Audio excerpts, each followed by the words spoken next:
Muy buenas tardes, amigos de Voz Pública. Les saluda Janet Mori en estos momentos, acompañada como siempre con mi colega y compañero Reinaldo Aragón. Hoy día estamos ya viernes 21 de mayo, estamos avanzando bastante rápido estos meses, estamos en plena campaña electoral, días muy intensos.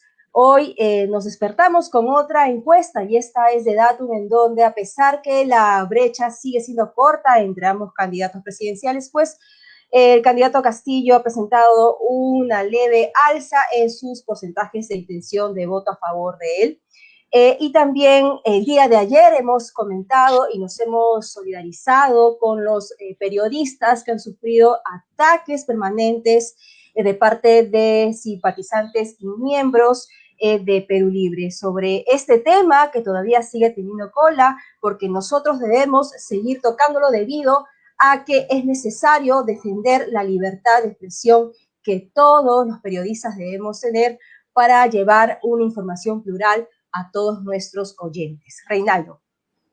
Sí, buenas tardes, Janet. Vamos entonces a traer a la sala a nuestro invitado, que es Ricardo Burgos Rojas, periodista pues experimentado, corresponsal de prensa extranjera y además es decano del Colegio de Periodistas de Lima. Ricardo Burgos, buenas tardes. Un placer de tenerte en el programa, Ricardo. Ahí parece que tenemos una dificultad con la conexión, pero pues se van conociendo también, Janet, algunas historias de otros periodistas que no solamente pueden sufrir agresión física, ¿no? Ser amenazados en su integridad física, sino que además, y sobre todo al interior, donde en sus comunidades, en el lugar donde trabajan, en las regiones, son críticos, como debe serlo todo periodista, son cuestionadores, como debe ser un periodista, hacen preguntas que al poder local le puede parecer incómodo, y de hecho tiene que serlo, porque el periodista se debe a la gente, a la ciudadanía, a la comunidad. Y es precisamente el periodismo el que cumple esa labor de hacer las preguntas, de encender las luces, de cuestionar lo que parece que no tuviera problema, pero si es que hay algo que cuestionar, pues lo hace y debe hacerlo. Lo que no es un periodista es un juez, no es un juez, no es un policía, no es un acusador, es más bien alguien que hace una investigación y pone a la luz de la opinión pública el resultado de su investigación. Y más aún si tiene pruebas de la investigación, como se ha venido dando en estos últimos años, por ejemplo, en la región de Junín, donde muchos periodistas bastante respetados han sido pues agredidos verbal y físicamente.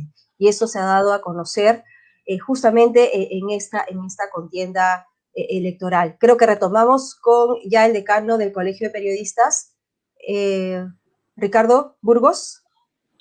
Hola, Buenas ¿qué tal? tardes. ¿Cómo están? Buenos ¿Qué días. tal, Ricardo? Hola, buenas tardes, efectivamente. Buenas tardes, Ricardo. Han publicado un comunicado. ¿Qué dice este comunicado del Colegio de Periodistas de Lima, Ricardo? Bueno, acá lo tengo a la mano. El Colegio de Periodistas de Lima rechaza y condena los actos de violencia y ataques reiterados de parte de seguidores y disciplinarios del candidato de Perú Libre, Pedro Castillo, contra periodistas que acompañan su recorrido cumpliendo su labor de informar.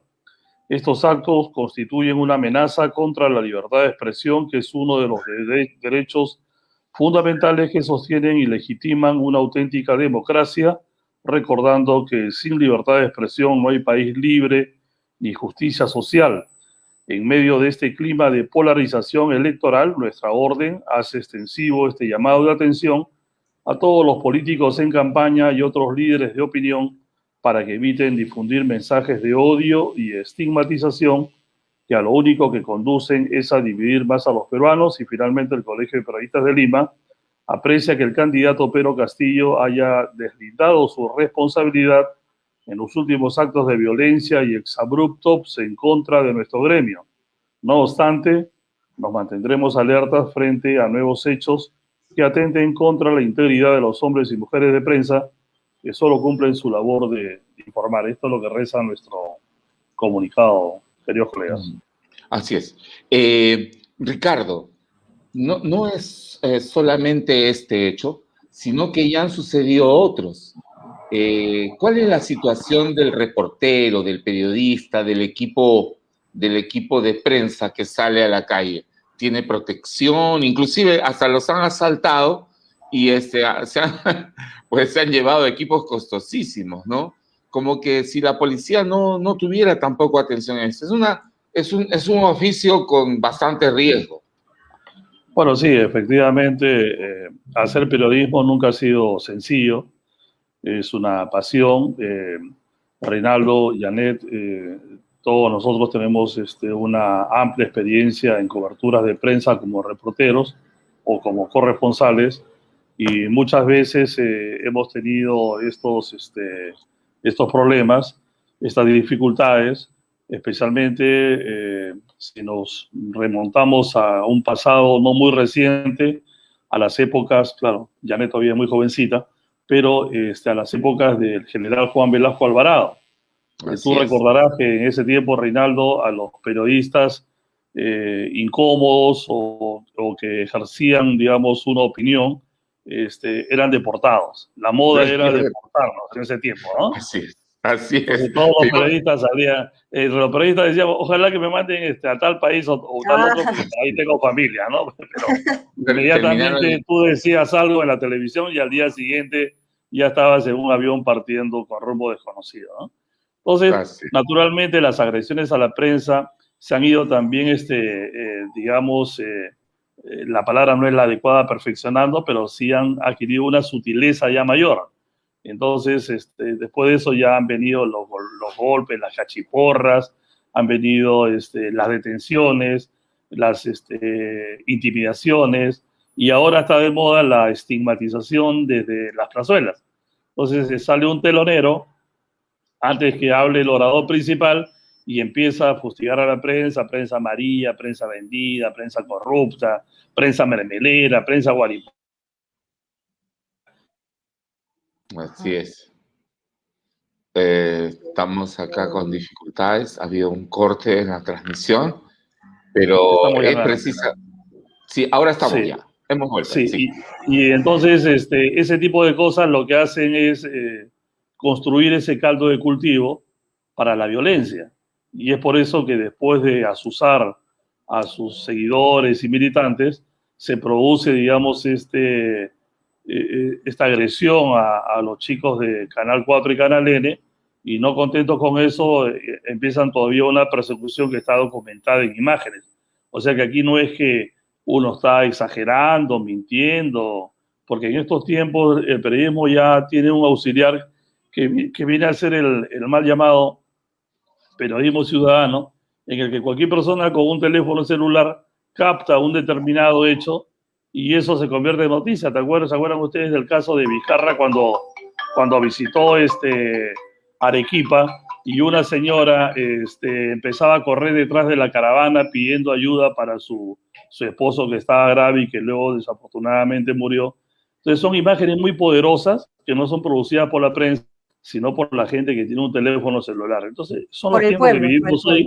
Claro, son los tiempos que vivimos hoy, y naturalmente los periodistas no tienen el arte ni la pasión de ponerse a escudriñar o a tramar o a tratar de pintar o desdibujar algo, ¿no? Simplemente las imágenes son imágenes, los hechos son hechos, y nosotros somos cazadores de eso, de hechos, de palabras.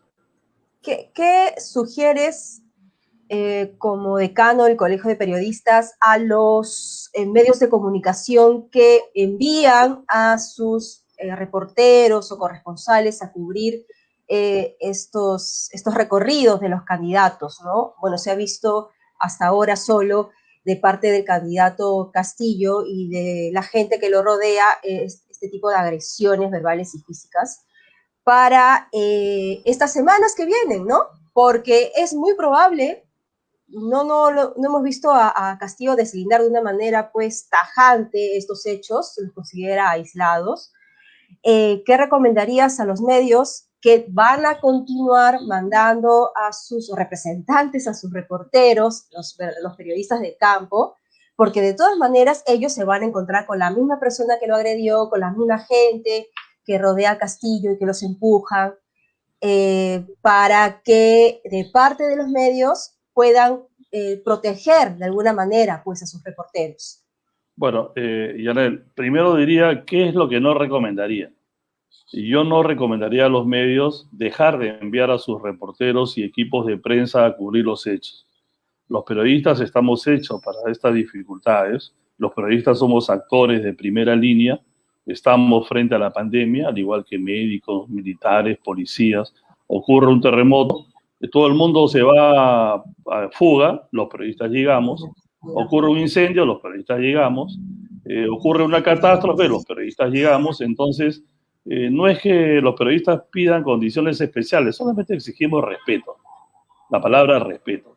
Y entonces, mal harían los medios tratando de vetar a un determinado candidato porque no hace un deslinde categórico sobre la violencia, dejando de cubrir una fuente o una información. No sería lo adecuado.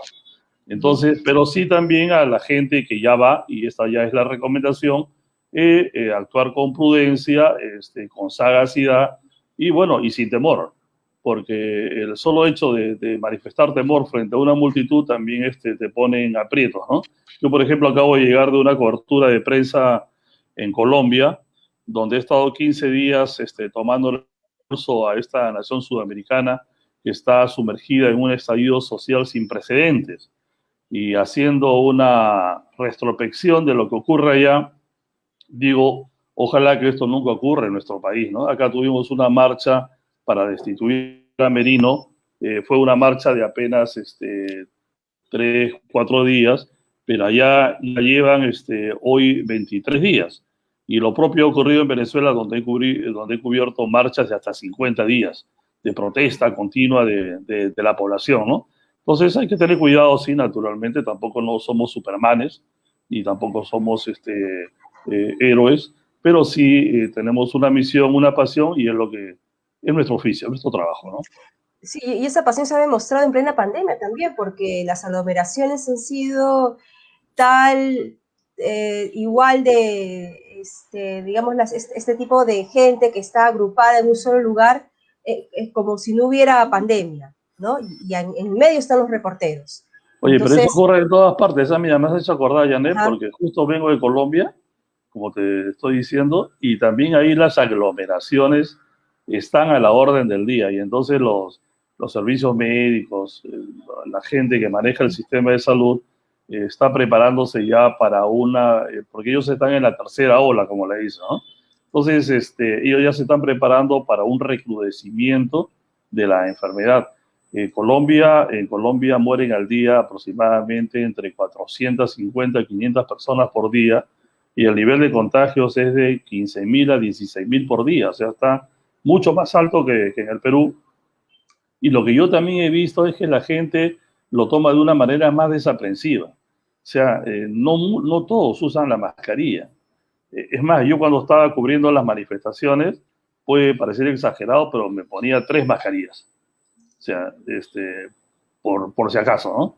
Y casco encima, chaleco antibalas, y todas las cosas, toda esa parafernalia que uno tiene que utilizar en este tipo de coberturas, pero veía pues a muchos manifestantes a voz en cuello gritando y todo, ¿no? Jóvenes, naturalmente, pero ya sabemos que esta enfermedad no conoce tampoco de edades, ¿no? Y eso es lo que pasa y va a pasar también aquí, cuando en estas grandes manifestaciones la gente se agolpa y lo hace sin ninguna precaución, ¿no? Así es. Las máscaras antigases, los chalecos antibalas estaban bien guardados. Tienes que volver a limpiarlos. Y además estar listo para situaciones límite, como cuando querían impedirte salir de Venezuela, te detuvieron, ¿no es cierto? y porque muchas veces el trabajo, no muchas veces, casi siempre el trabajo es incómodo para el trabajo que hacen los periodistas es incómodo para los que tienen el poder. Y uno tiene que estar preparado, Ricardo, para eso. Recuerdo una vez, estando en una cobertura, pues fui interceptado por gente de inteligencia de esa época, y entonces me comenzaron a revelarme datos de mi esposa, de mis hijos, de mi dirección, para intimidarme. Y entonces yo inmediatamente, después de eso, un poco nervioso, porque estaba empezando, le llamo a Ricardo y le digo, oye, Ricardo, mira, me acaban de interceptar y me han dado los datos de mi propia vida. Y entonces Ricardo me pone, bienvenido al club, me dice. Bienvenido al club. Esto va a ser... No, ese es gracioso porque me hace acordar también otra anécdota de esa época especialmente, ¿no? Sí. En ese tipo, ¿te acuerdas que trabajábamos con los Vipers? Sí, porque claro. no habían los teléfonos celulares todavía, y los pocos que teníamos teléfonos celulares éramos los corresponsales. Así es. Pero teníamos unos zapatos así inmensos, ¿no? Tremendos, sí. zapatos que parecían esos teléfonos satelitales. Así es. Y entonces, bueno, usábamos el Viper, y el Viper era una maravilla en ese tiempo, porque ya eso de echarle las moneditas a los teléfonos públicos era una cosa ya superada. Y a mí a cada momento también me seguían los pasos y me mandaban mensajes muy cariñosos, ¿no? Sí. Incluso un día me dijeron, oye, regresa rápido a tu oficina porque hay fuegos artificiales. Entonces, cuando te dicen eso, dicen, oye, ya la volaron a mi oficina. Entonces, realmente era una cosa, una cosa terrible, ¿no? La que hemos pasado. Y hoy, nuevamente, cuando hacemos cobertura de prensa en otros lugares donde hay también estallidos sociales, como el caso de Chile, donde también muchos días la gente estuvo en las calles, la represión muy fuerte. En el caso de Venezuela, en el caso último de Colombia, algo que me llamó poderosamente la atención es el uso de los blindados o los rochabuses, como le decimos acá, pero que lo que pasa es que estos blindados no solamente tienen su torreta de agua, sino tienen plataformas de disparos múltiples. Y entonces disparan Chile, hasta 30 proyectiles por minuto, y son bombas aturdidoras y bombas lacrimógenas. Pero salen con tal velocidad y de manera horizontal que si te agarran en el camino te matan. O sea, no es como acá que de repente un policía agarra, tira su bomba al aire y bueno, y ahí tienes que mirar para que no te caiga en la cabeza, ¿no? Pero ahí no, es dirigido, y es una cosa que incluso la Comisión Interamericana de Derechos Humanos protestó. Human Rights Watch también dijo que esto era un hecho sin precedentes en América Latina, ni siquiera en los Estados Unidos, donde a veces la policía es famosa por hacer una represión muy brutal. Entonces, eso es justamente la madre del cordero, por lo que en Colombia hasta ahora no se arregla el tema, porque los del Comité Nacional del Paro, como el gobierno, no se ponen de acuerdo en la forma que hay que garantizar la protesta pacífica. Entonces, como el gobierno no se anima a dar una especie de salvoconducto, claro, siempre en una manifestación hay gente que hace tropelía, ¿no? Y comete vandalismos, y eso es obligado. Entonces, ahí sí, bueno, hay que tener cuidado, ¿no? Pero, naturalmente, nadie quiere que eso se replique en el Perú, ¿no? Ahora, Ricardo, el tema es que este candidato ha asusado, y además a su gente, pues lanzando comentarios contra la prensa que precisamente enardecían a la gente. Y uno de los temas es que había un grupo que como que perseguía a las camionetas donde estaban los periodistas, o que los dejaban entrar y cuando estaban a alcance, pues recibían los golpes, las patadas, ¿no? Hay que hacer un llamado de atención a esta gente que está bien, que puede decir su crítica y puede expresarse, pero los periodistas son trabajadores, están cumpliendo una función, ¿no? Lógico, y además hay que tener modales democráticos, ¿no? Claro. Y los modales democráticos pasan en primer lugar por respetar, digamos, el trabajo de la prensa. Entonces, muchas veces se intenta hacer un deslinde entre lo que es el reportero y el medio de comunicación. Dice, no, por ejemplo, sale Castillo y dice, no, bueno, los trabajadores de la prensa, nuestros hermanos, lamentamos, ¿no? Pero sí, la televisión basura, la prensa basura, los medios de comunicación. Es un doble mensaje. El acto de contrición no es total y eso deja una atmósfera indeseada de lo que debería ser el respeto a la libertad de prensa. Finalmente, ni los periodistas ni los medios de comunicación somos responsables de los fracasos de porque los gobiernos no están dirigidos por periodistas, sino por políticos.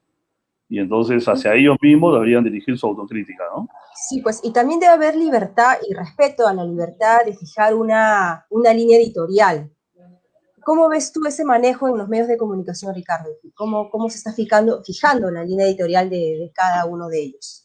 Vi una encuesta que hizo el Instituto el IEP, ¿no? Que publica en La República, y hacían una pregunta, pero esa pregunta solamente estaba canalizada a los que objetaban, digamos, la labor de la prensa, y entonces decían que un 70 y tantos % sentía de que la prensa, la gran prensa, digamos, favorecía, digamos, a Keiko Fujimori y apenas un 21% para el profesor Castillo. Entonces yo creo que esa es una visión deformada de las cosas, ¿no? Yo siento que los medios de comunicación cubren por igual las manifestaciones de uno y otro candidato, porque es una obligación mantener la pluralidad. Por eso decía, uno no puede vetar, no podemos hacer lo que ocurrió en Argentina, que cuando se golpeó a la prensa, a los reporteros, entonces los medios dijeron, muy bien, no cubrimos. Y claro, se dice muerto el perro, se acabó la rabia. Pero eso dejó un mal precedente, digamos, también en lo que se refiere a las formas y modales democráticos. Entonces, si bien es cierto, los medios tienen una línea editorial, si bien es cierto, aquí en el Perú, a diferencia de otros países, hay conglomerados que manejan, digamos, una gran porción de la opinión o de la difusión de noticias, cierto es también que estos mismos medios tienen diferentes voceros, unos con una prensa más seria, otros con una prensa más popular, y cada uno tiene sus propios ángulos. Entonces, claro, la línea editorial siempre va a existir aquí y en la China. Entonces, además no es solamente la gran prensa nacional la que puede llamarse los 13 periódicos que hay en Lima, porque a nivel nacional hay más de 1.300 estaciones de televisión, de estaciones de televisión regionales que tienen, digamos, una gran difusión, una gran potencia y que responden, digamos, a las necesidades de sus propios auditorios. Entonces, por ahí yo creo que hay una exageración o un San Benito o se intenta satanizar, digamos, cuando hablamos también de líneas editoriales, ¿no? Ricardo, ya para finalizar esta entrevista, hay la profesión de periodista, el oficio de periodista, es de alto riesgo, ¿no? Porque pues aquí en Lima estamos viendo lo que está pasando, pero en provincias son amenazados de muerte, enjuiciados, pero a la vez los reporteros sobre todo, y cuando vuelven a sus puestos de trabajo, a las mesas de redacción, sí, está ahí, pueden ser contagiados. Se ha pedido con esta enfermedad, porque están en las aglomeraciones, tienen que todos los días buscar gente, que muchas veces no se cuida. Se ha pedido una atención especial para los periodistas, para que puedan ser también vacunados. ¿Se ha escuchado esto? Sí, bueno, el Colegio de Periodistas de Lima remitió en marzo pasado una carta al ministro de Salud haciéndole ver que los periodistas son actores de primera línea, al igual que médicos, enfermeros, personal sanitario, bomberos, policías, militares. Y no lo entendíamos por qué, por ejemplo, el colegio médico en todas sus ramas, incluso dentistas y psicólogos, veterinarios y qué sé yo, todos tenían derecho a la vacuna, más no los periodistas, que son los que acompañan justamente la acción en la primera línea. No hemos tenido una respuesta positiva de este gobierno que ya se va, una mirada totalmente desaprensiva de lo que es el trabajo de la prensa, una mirada sumamente miope. Otros países sí privilegian, digamos, el trato a la prensa, porque la prensa es la bisagra comunicacional entre la sociedad y los propios estamentos gubernamentales. Entonces, por eso no es extraño entonces que nuestro país, con más de 160 muertos a nivel nacional, sea el país con la mayor letalidad, digamos, por la pandemia, ¿no?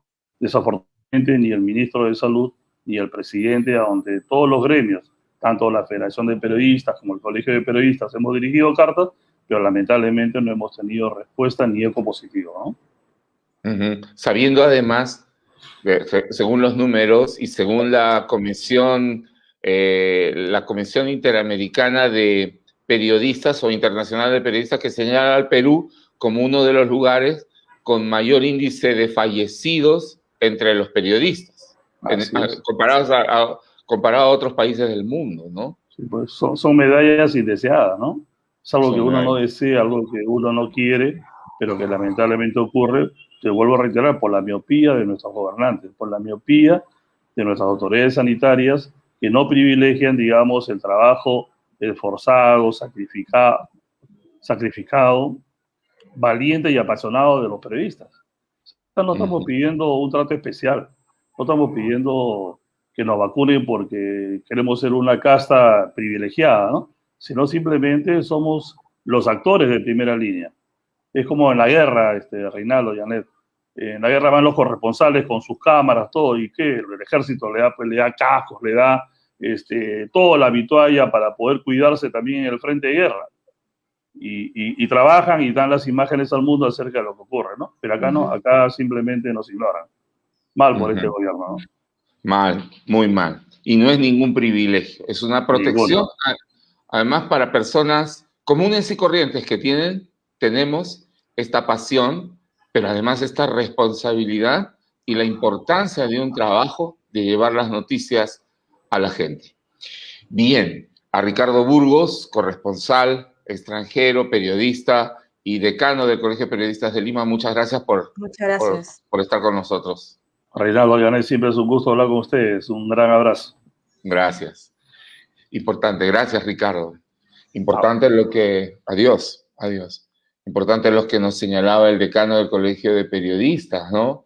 Pues el gran riesgo que hay, que pasan los reporteros todos los días, no solamente en un solo lugar. Un reportero, tú, Janet, en lo último que has estado cubriendo, ¿cuántas comisiones tienes que hacer por día? 3, 4 y hasta 5.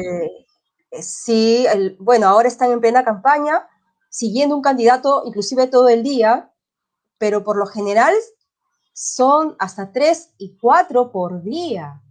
Entonces, y eso estamos hablando solo, Reinaldo, del trabajo de campo, de ahí tiene que regresar a redactar, a estar presente en la edición y se van a su casa a las 10 de la noche, ¿no? Todo el día trabajando en la calle, pero sería interesante, ¿no? Sería importantísimo que bueno fuera, Reinaldo, ver pues un cronograma de vacunación para periodistas, ¿no?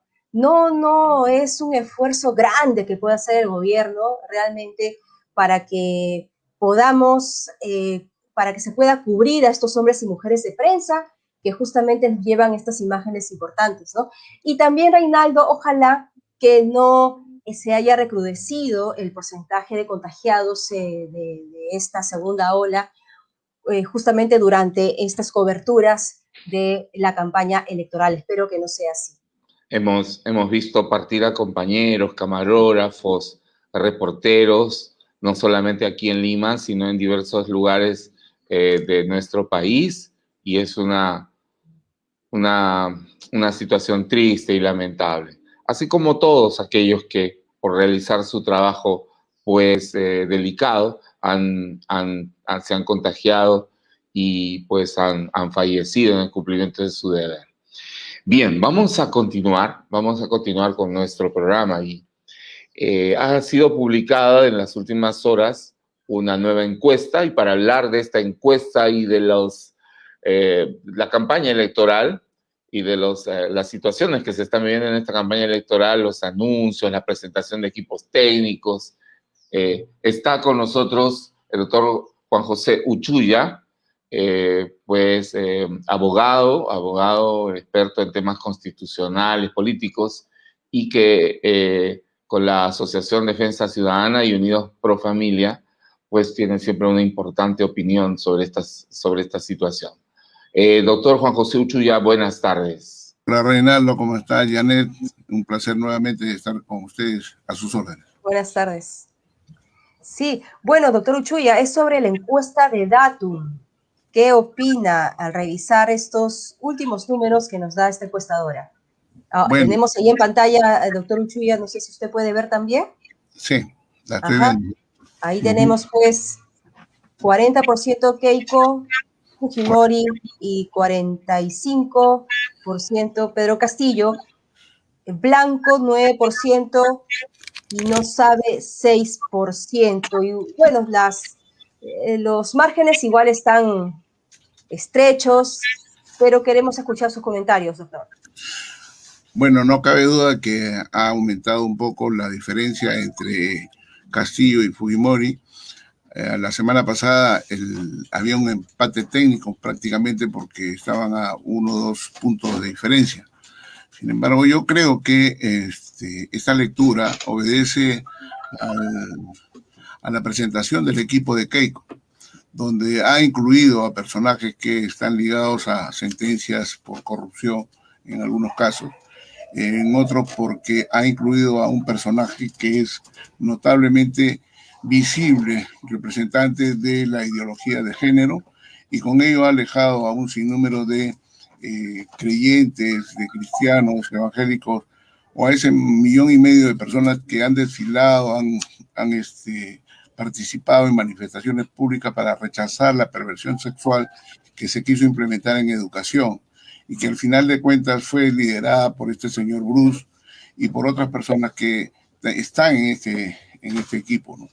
Yo creo que este es un llamado de atención que debe tener en consideración el equipo de Keiko Fujimori para establecer realmente la firmeza de lo que ha declarado la candidata a la vicepresidenta, que dice que efectivamente ellos tienen una posición pro vida, pro familia. Pero las cosas no solamente se dicen, también se hacen, ¿no? No solamente debes proclamar una verdad, sino que debes defenderla. Y en los hechos, la figura, la presencia de este personaje nos hace prever que hay una cierta duda de que se pueda defender la familia y la vida con la entereza que se debe hacer. La iglesia es la columna y baluarte de la verdad, y de lo que se trata aquí es de defender la verdad. La vida y la familia constituyen elementos sustantivos de los principios y valores sobre los cuales se ha edificado la ciudad del Perú. Entonces yo creo que ahí hay una explicación que puede retornar nuevamente hacia subir y a tener mayor aceptación de la ciudadanía si es que se hace una rectificación a tiempo. ¿No ve entonces que la candidata esté proyectando la firmeza que tuvo en su primer periodo de crecimiento con la incorporación de los miembros del cuerpo técnico de su partido? Sobre todo en el tema de principios y valores. Yo creo que básicamente en el tema de la vida y la familia.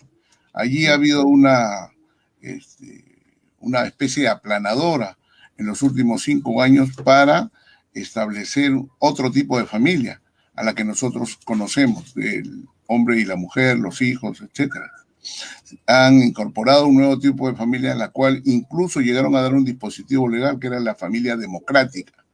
Esta familia que se puede distorsionar con la unión de un hombre con hombre y mujer con mujer.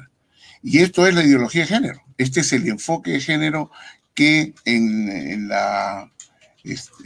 el debate que tuvo Keiko Fujimori con el profesor Castillo en Chota, ella señaló claramente que era pro vida y pro familia.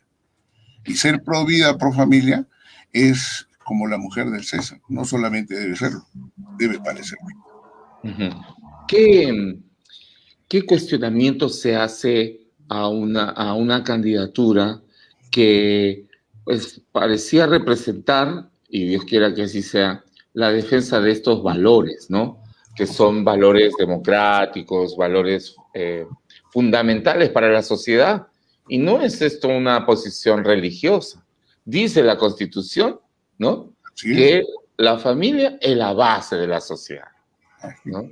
Y eso es reconocido. Y toda la, o sea, la familia no está por la ley. La ley y la Constitución están para proteger a la familia, para defenderla, porque es pues el núcleo básico, ¿no?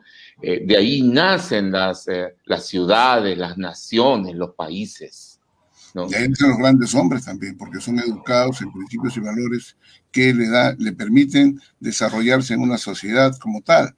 Nosotros, los que ya tenemos ciertos años, hemos sido formados en esos principios y valores y no hemos necesitado de que nos lleven a un colegio para que nos laven el cerebro y nos impongan y nos digan que nosotros no nacemos hombre o mujer, o que el matrimonio de hombre y hombre es normal.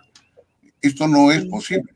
Y sobre todo cuando se le quita la potestad a los padres de participar en el proceso educativo.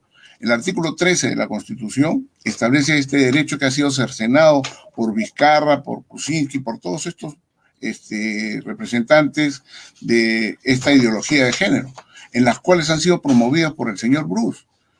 O sea, sostener y creer que él no va a tener ningún tipo de participación en el gobierno, sea desde el área de sector vivienda, o sea, cualquiera, él va a tener acceso a toda la formación de las riendas que va a tener el país durante 5 años. Y no es posible que pongan al país en una situación de necesidad donde pareciera que nosotros estamos como el pueblo judío cuando salió de Egipto, estaba frente al ejército más poderoso del mundo y tener el Mar Rojo.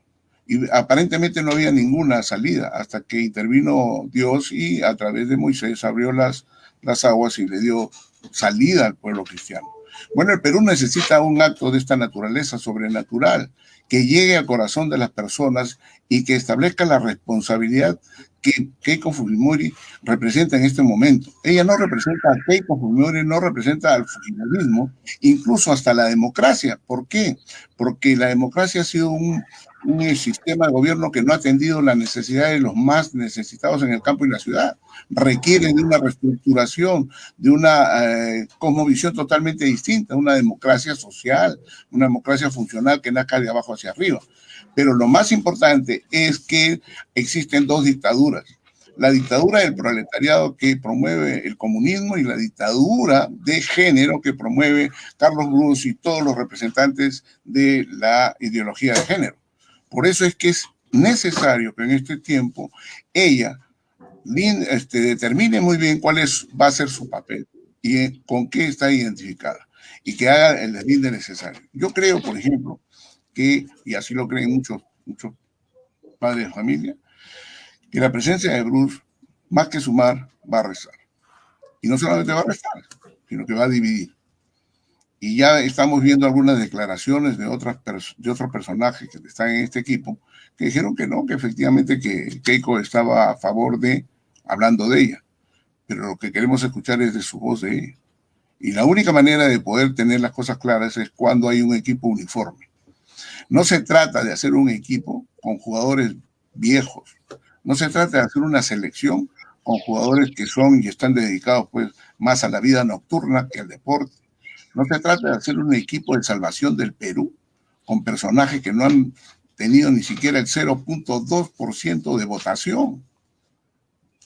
¿Dónde está este gobierno de esperanza? La esperanza se da cuando hay nuevos cuadros, cuando se incorporan nuevos profesionales, que los hay en distintas tiendas políticas que están incluidos en la mayoría de los que han obtenido buen porcentaje de representación. También habría que señalar que en estas últimas encuestas, pues Keiko Fujimori ha tenido un alto porcentaje, comparando con Castillo, de preferencias electorales de mujeres, del sector femenino, y también de personas, electores que están entre los 45 años a 50 años aproximadamente. O sea, estamos hablando de padres de familia, ¿no? De madres de familia que están queriendo tener, pues, aspiran a un gobierno en donde también el presidente, futura presidenta, pueda velar por la familia, ¿no? No estamos hablando de personas, pues, que de repente son muy jóvenes o ya pasaron ya en la parte de formar a sus hijos, ¿no? Estamos hablando de un sector que quizá están preocupados más en el futuro de sus hijos, ¿no? En el gobernante que va a proteger la educación de sus hijos. Como les decía, el estado de necesidad nos lleva a nosotros a tener una posición. Mucha gente que se ha incorporado en el incremento de votación a favor de Keiko Fujimori no son fujimoristas, no son pro-keikistas, son incluso anti-fujimoristas, pero que han tenido que tomar una determinación, como la tomamos nosotros en algún momento, de ver con esperanza y con suma seguridad a una persona que pensamos que había aprendido de los errores anteriores y que tenía que tomar una opción de esperanza del país, por el país. Y para tener una esperanza del país y por el país, uno busca satisfacer a las mayorías.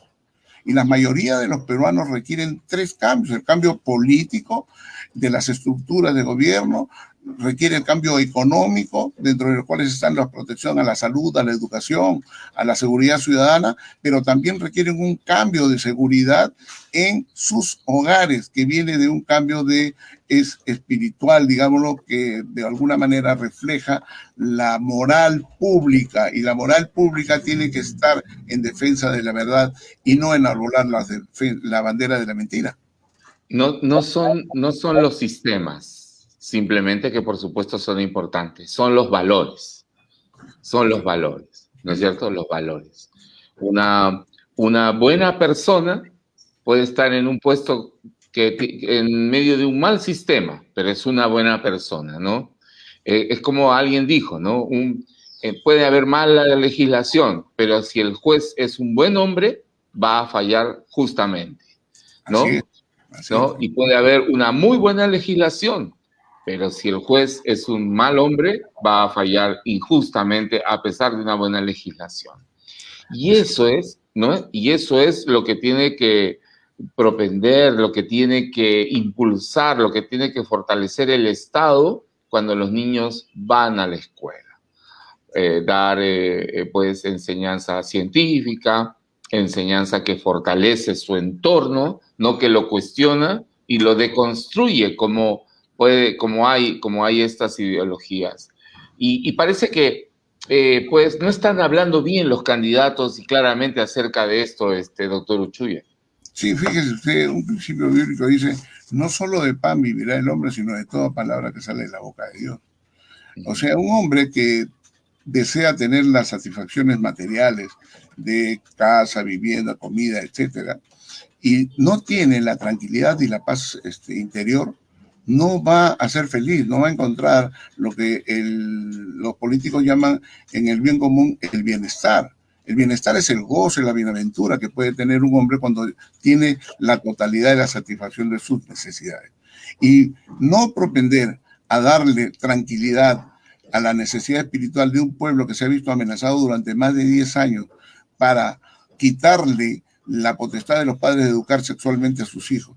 Si la esperanza que teníamos en Keiko Fujimori era que el primer día deje sin efecto lo que se aprobó en el currículum escolar, donde a los niños se les está promoviendo la perversidad sexual, donde se han establecido y se ha aprobado en el Congreso, donde hicimos las denuncias pertinentes y por lo cual salieron más de 1,5 millones de personas a luchar por la indemnidad sexual de sus hijos. Si no se toma en consideración esto, lo que se está haciendo es seguir promoviendo esta maldad contra los niños y contra los jóvenes de nuestro país. Y esta es la delimitación que tiene que hacer políticamente Keiko Fujimori de aquellos que son pervertidos sexuales, que están detrás de una perversión que quieren imponer en nuestro país como en otros lados. Doctor Uchuya, ¿y cómo está viendo el desarrollo de la campaña electoral? Algunos podrían decir que hay un empate técnico, pero parece que uno de ellos se está desmarcando cada vez más. ¿Qué es lo que, digamos, está faltando? Vienen, por supuesto, los debates de los grupos de apoyo técnico, ¿no? De los equipos técnicos, pero falta más claridad, ¿Qué es lo que más información? ¿Qué es lo que está faltando entre los candidatos? Cuando alguna persona tiene que decidir, o una mujer tiene que decidir entre dos pretendientes, busca no solamente las cosas externas, sino fundamentalmente la cuestión interna, ¿no? Porque la cosa externa se puede cambiar, uno se deforma, se queda sin cabello, se engorda, etcétera. Pero lo de adentro, lo del corazón, eso no cambia. Y entonces, eso es lo que te puede dar digamos, una vida decorosa, bienestar, gozosa. Cuando hay dos candidatos que están pretendiendo el poder, los dos tienen la misma concepción de lo que Lenin estableció respecto al poder. La cuestión fundamental es la cuestión del poder, porque a través de él y a través del poder coercitivo del poder, pueden estructurar y hacer realidad los planes de gobierno que ambos puedan presentar. Pero lo que es fundamental es lo intrínseco, lo que lleva a cabo cada uno de los candidatos proponiendo dos cosas fundamentales. La primera es su condición, calidad y vocación de servicio. La segunda es tratar de conseguir el bien común, que significa la seguridad y el bienestar de la ciudadanía y de la mayoría. Entendiendo como tal el respeto, en primer lugar, a los principios y valores en los cuales se genera esta sociedad. Segundo, darle la mayor importancia a temas que en la primera vuelta electoral ha establecido. Ha señalado muy bien, ha decantado a muchos candidatos que ahora están en el equipo de Keiko Fujimori, pero que no alcanzaron ni el 1%. Y entonces eso quiere decir, pues tú no vas a poner a un jugador que dejó de jugar, que tiene las piernas muertas, y que no tiene ni físico para correr los primeros 100 metros, y lo vas a poner en la primera selección. Hay gente que no tiene que estar allí. Y hay muchos, pero muchos jóvenes, conozco de fujimoristas, conozco de gente del señor López Aliaga, de Soto, que son funcionarios de alto nivel, como es Lucho Carranza, por ejemplo, que es un buen tipo en el equipo de Keiko. Él asegura una estabilidad económica. Ya tenemos, por un lado, nos da la seguridad, pero la seguridad económica también tiene que ser política, y la seguridad política también tiene que ser una seguridad espiritual, educacional. Porque si va a seguir el currículo educativo, no se ha hecho nada. Entonces, le han dado la espalda a 1,5 millones de personas que marchamos con Mis hijos no te metas a las calles, ¿no? Con Mis hijos no te metas no es un lema, no es un lema que se debe tomar como algo pernicioso, o como la expresión de un conservadurismo a ultranza. En este país, cuando se quiere destruir la familia, el matrimonio y a los niños y a los jóvenes de este país, entonces sí puedo decir soy conservador. Yo quiero conservar esos principios y valores, yo quiero conservar esas instituciones, incluyendo las instituciones democráticas, para que mi país no se vea envuelto en el comunismo, no sea una Venezuela, no sea una Nicaragua, ni sea una Cuba. Si esto es así, el discurso es coherente. Pero si yo no parto de lo primero, tengo una incoherencia. Claro. Y además, por ejemplo, quiero agregar esto. Este es un momento de gente, es una semana. Como le dije en la anterior, los últimos días son decisivos. Si alguien comete un error, fíjese usted, un principio en la guerra es déjalo que persista en el error, porque así entonces Keiko sería la responsable de que el comunismo entre en nuestro país. Claro, porque la gente estaba viendo incoherencias más bien en el candidato Castillo, pero ahora con su cuerpo técnico hay una incoherencia también con la incorporación de Bruce, comparando con las últimas declaraciones de la propia candidata Fujimori, que se comprometió a defender a la vida y a la familia, y yendo directamente contra la ideología de género. Y en el debate, ¿usted no cree que eso sería un punto en contra para Keiko? En el debate. Además, sería muy tarde. Es como cambiar a los jugadores que hacen goles faltando 5 minutos. Vamos a perder el partido. Y va a perder por los autogoles que se está haciendo. O sea, aquí tiene que ser inmediato el cambio. Porque yo le voy a referir lo siguiente. Muchos pastores, en primer lugar hay que entender que la iglesia, por ejemplo, la iglesia es del Dios vivo, ¿no? no es creación humana. Los pastores son atalayas, son representantes de Dios. Y muchos han estado, evidentemente, apoyando a Keiko contra el comunismo, porque muchos pastores fueron muertos por Sendero Luminoso. Los apristas apoyan también a Keiko, ¿por qué? Porque mataron muchos apristas, como a Capelletti y a otros, ¿no? Y así, todos los policías, todas las familias hicieron un vuelco de apoyar a Fujimori como salida democrática, como un acto de esperanza. Los cristianos han ido también a apoyar, y esto ha sido el resultado del crecimiento en las preferencias de Keiko Fujimori durante las últimas semanas. Acuérdense que había más de 10 puntos de diferencia. Se acercó a 1.5 y estamos en esta semana para pasar ese 0.5 y llegar a 5 a 10 puntos de diferencia al final, porque si no, va a decir lo que dijo Cerrón.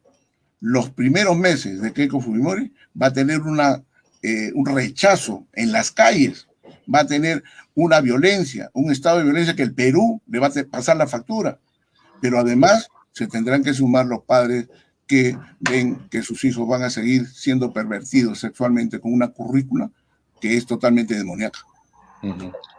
Y en este tema, en el tema de defensa de vida, familia, ¿ve usted alguna claridad en el discurso de Castillo de cuál es la posición que va a tomar? Le dije que estábamos frente al ejército egipcio y el Mar Rojo. Entonces estamos mal. Él también dice ser pro vida, pero todo su partido es pro aborto. El comunismo, fíjese, cuando se instauró en 1917 con Lenin en Rusia, lo primero que hizo fue aprobar el aborto. En el año 1956, cuando en Cuba llegó Castro al poder, lo primero que aprobó es el aborto. No tenga usted la menor duda de lo primero que va a hacer Castillo es aprobar el aborto. Como también hay mucha gente que está dentro de Keiko ahora en estos últimos tiempos que promueve el aborto abiertamente. Y entonces, ¿en qué estamos? Hay que tomar decisiones. Estamos justo entre los egipcios y el mar. Básicamente sabemos eso.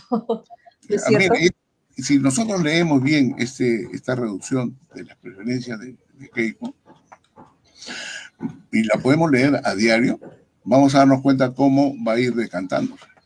Los que iban a votar por Keiko, los que ven, por ejemplo, a un personaje que ha sido condenado a 3 años de prisión por corrupción, entonces van a dejar de apoyar y van a preferir el voto nulo. Claro, porque mucha gente que conocemos que no son fujimoristas han manifestado su voto a Keiko por la democracia, pero porque representa una persona que se ha desmarcado de su padre, ¿no?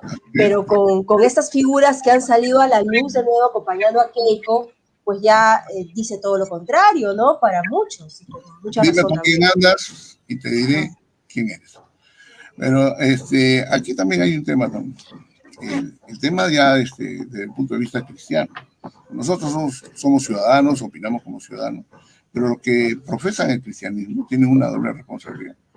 Nosotros nos debemos al Dios vivo, el cual nos va a tomar cuenta cada uno. Y los pastores tienen mucha mayor responsabilidad que los siervos y creyentes, porque ellos son los primeros, son los atalayas que tienen que decirle a su congregación lo que tienen que hacer. Primero es Dios y después los hombres.